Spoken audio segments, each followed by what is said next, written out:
स्वागत। नमो किसान महासन्मान योजनेचा हप्ता जमा होणार आहे। शिर्डीमध्ये पंतप्रधान नरेंद्र मोदी यांच्या हस्ते वितरण देखील होईल। राज्यातील 13,45,000 शेतकऱ्यांना या दोन्ही योजनांचा लाभ मिळेल।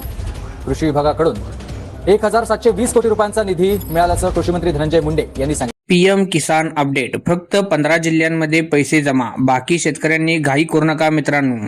आज सकाळपासून एकच प्रश्न, पीएम किसानचे पैसे आले का?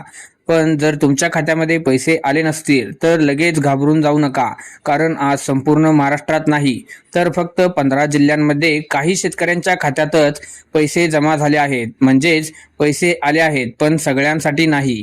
आणि याच मुद्द्यावर आज आपण खूप मोठा गैरसमज पसरलेला आहे मित्रांनो। व्हॉट्सअप, फेसबुक, यूट्यूब सगळ्यांवर पैसे आले आहेत अशी माहिती फिरत आहे, पण मी तुम्हाला स्पष्ट सांगतो, ही माहिती पूर्ण सत्य नाही। कारण पीएम किसान सन्मान निधी योजनेचे पैसे कधीच एका सेकंदाला सगळ्या जिल्ह्यांमध्ये जमा होत नाहीत।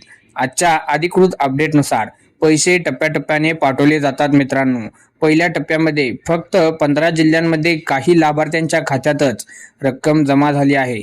याचा एक अर्थ असं लक्षात घ्या मित्रांनो की आज पैसे न आले म्हणजे तुमचं नाव काढून टाकलं आहे असं अजिबात होत नाही।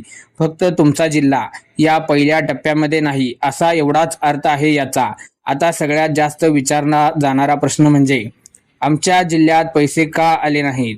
याचं कारण समजून घेणं तर खूप अवघड नाही मित्रांनो। अर्ध टेन्शन संपतं हे सर्व जाणून घेतलं तर। पहिलं कारण म्हणजे बँकिंग सिस्टीम एकाच दिवशी सगळ्या जिल्ह्यांचे व्यवहार प्रोसेस करू शकत नाही। दुसरं कारण म्हणजे काही जिल्ह्यांमध्ये अजूनही लाभार्थी इंटरनॅशनल व्हेरिफिकेशन चालू असते।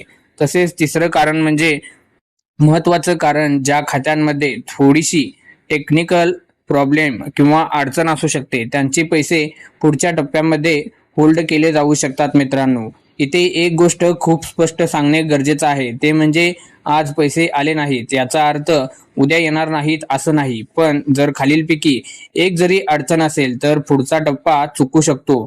ती अडचण कोणती जाणून घेऊया। पहिली म्हणजे KYC अपूर्ण असणे, बँक खाते डिॲक्टिवेट असणे, आधार खाते किंवा मिसमॅच असणे, मोबाईल नंबर बदललेला असणे। म्हणूनच पैसे आले नाहीत एवढ्यावरती प्रश्न थांबत नाही। पैसे अडकून का राहिले आहेत हे तपासणं सुद्धा गरजेचं आहे। आज मी एवढं सांगतो की जर तुम्हाला तुमचा या 15 जिल्ह्यांमध्ये जिल्हा नसेल तर घाबरायचं कारण नाही, पण फक्त पीएम किसान स्टेटस तपासावा, खाते ऍक्टिव्हेट आहे का कन्फर्मेशन करा। कारण माहिती असेल तर तुमचा हक्काचा पैसा तुमच्यापर्यंत पोहोचणारच आहे मित्रांनो। हा व्हिडिओ त्या शेतकरी मित्रांपर्यंत पोहोचवा की जेणेकरून त्यांना टेन्शन येणार नाही। आणि व्हिडिओला लाईक करा आणि चॅनलला सबस्क्राईब करा। तुमचा जिल्हा कोणता आहे ते कमेंट करून सांगा मित्रांनो।